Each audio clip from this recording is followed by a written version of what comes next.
en otra ronda sobre el mismo personaje y sobre el mismo tema. Si hay tanto para entrevistar, poner contra las cuerdas,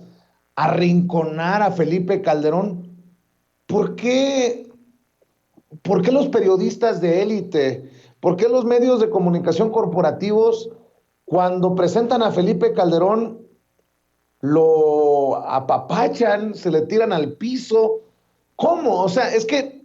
Felipe Calderón no puede ser Felipe Calderón sin el apoyo de los Zuckerman, de los Gómez Leiva, de los López Dóriga, de todos estos personajes que criticamos tanto aquí, doctora. Mira, Vicente, a mí sí se me hace muy interesante porque al final de cuentas, Felipe Calderón Hinojosa perdió la presidencia, o sea, el PAN tenía el poder en este país y la perdió, aunque sabemos muy bien que ahí hay un pacto, pero la realidad es que regresó el PRI, ellos tuvieron que cederle el poder al PRI y por tanto tendría que ser pues un apestado de su propio partido, se peleó en su partido, después intentó, bueno, encumbrar a su esposa, hicieron esta campaña, o sea, ha hecho cosas que en otro contexto, pues sería un personaje que el propio partido no querría de vuelta, por ejemplo, ¿no? Se peleó incluso con Marco Cortés, se ha dicho cosas horrorosas, y entonces es muy interesante cómo esos periodistas que lo siguieron en su tiempo, en su sexenio, que lo acompañaron, que se beneficiaron de ese proceso, después se fueron con el PRI, que aunque puedan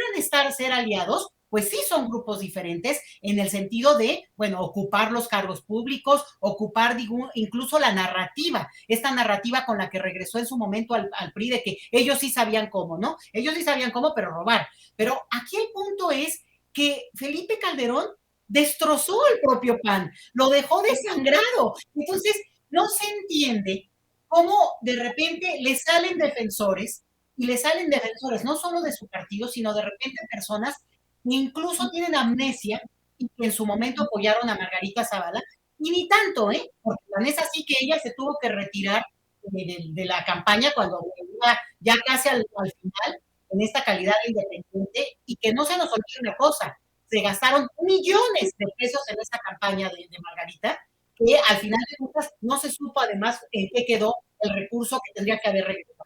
Entonces, estamos hablando de, yo creo que mucho dinero que se reparte ahí detrás, muchos negocios, muchas complicidades, Vicente, porque al final este tipo de periodistas, pues si tú te das cuenta, cuando uno abre un libro de historia, pues son los mismos. Prácticamente podríamos hablar de no más de 20 nombres que siguen siendo los que están ahí, y nada más porque, bueno, obviamente algunos, pues porque Jacobo Zabludowski, pues por edad falleció y lo que tú quieras, pero de verdad que esa camada no ha cambiado realmente en términos de los nombres que siguen siendo los mismos y por tanto esas complicidades sí están muy fuertes. Esto está de verdad como lo que estamos viendo por el otro lado con lo que empieza a decir, digo que yo creo que a nadie le sorprende, ¿no? El abogado Collado, no, pues que él sí supo de negocios, bueno, ay, por favor, lo único es porque no lo dicen públicamente y no se sabe, pero el tipo de intrigas que han estado ahí y de negocios y de beneficios, pues es muy claro que estos periodistas pasan ahora a defender al que en su momento, incluso como te digo, por 6 años, en aquel tiempo, pues quedó como el apestadón de su propio partido. Esto yo creo que va a dar para mucho seguimiento. Los jóvenes que hoy nos estén escuchando, Vicente, tienen que tener memoria, no pueden dejar de entender esto en términos de contexto más amplio, pero estamos esperando que esos jóvenes, sobre todo en el caso, yo estoy pensando en los historiadores, tomen nota para que hagan esta historia con ya los detalles finos que tendremos que leer en un momento, con más pausa y con una cierta, digamos, distancia histórica, decía yo, para poder entender todas estas complicidades, Vicente. Y así como a los políticos